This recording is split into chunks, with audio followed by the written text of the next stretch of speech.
ধারাবাহিক কর্মসূচির অংশ হিসেবে শনিবার সকালেও নগর ভবনের সামনে সড়কে অবস্থান নেন ইশরাক হোসেনের সমর্থকরা। বেলা বাড়ার সঙ্গে সঙ্গে ঢাকাবাসীর ব্যানারে এতে যোগ দেন আশপাশের বিভিন্ন থানা ইউনিটের বিএনপির নেতাকর্মীরা।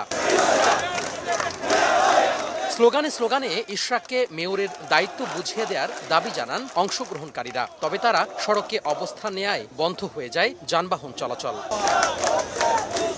গেজেট প্রকাশের পরেও ইশরাককে কেন মেয়রের দায়িত্ব বুঝিয়ে দেয়া হচ্ছে না সে প্রশ্ন তুলে দ্রুত শপথ গ্রহণ অনুষ্ঠান আয়োজনের আহ্বান বিক্ষোভকারীদের। নগর পিতাকে দায়িত্ব দেওয়া হোক এবং আমাদের নগরবাসীর ইচ্ছা পূরণ করা হোক। আজ অবধি তার এই শপথ গ্রহণ এসে বিলম্বিত হচ্ছে।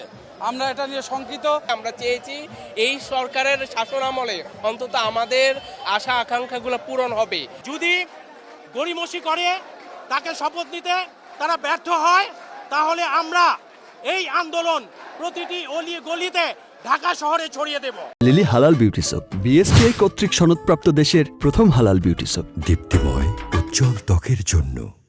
এক পর্যায়ে প্ল্যাকার্ড আর ব্যানার হাতে মিছিল বের করেন বিক্ষোভকারীরা। গোলাপশাহ মাজার দিয়ে 0 পয়েন্ট হয়ে প্রেস ক্লাব ঘুরে মিছিল আবার নগর ভবনের সামনে গিয়ে শেষ হয়। এ সময় স্থানীয় সরকার উপদেষ্টা আসিফ মাহমুদ সচিব ভূঁইয়া ও মন্ত্রণালয়ের সচিবকে নগর ভবনে অবাঞ্ছিত ঘোষণা করেন ইশরাক সমর্থকরা। সরকারের উপদেষ্টাদের মধ্যে 2-1 জন অতি উৎসাহী, যারা অতি দুর্নীতিবাজ, ইতিমধ্যে যারা প্রমাণিত হয়েছেন গত 8 মাসে, তারা একটা পক্ষ চাচ্ছে না যে এখানে কোনো নির্বাচিত প্রতিনিধি বসুক। স্থানীয় সরকার পল্লী উন্নয়ন সভা উপদেষ্টা আসিফ মাহমুদ সচিব ভূঁইয়াকে ঢাকা সিটি কর্পোরেশনে অবাঞ্ছিত ঘোষণা করলাম।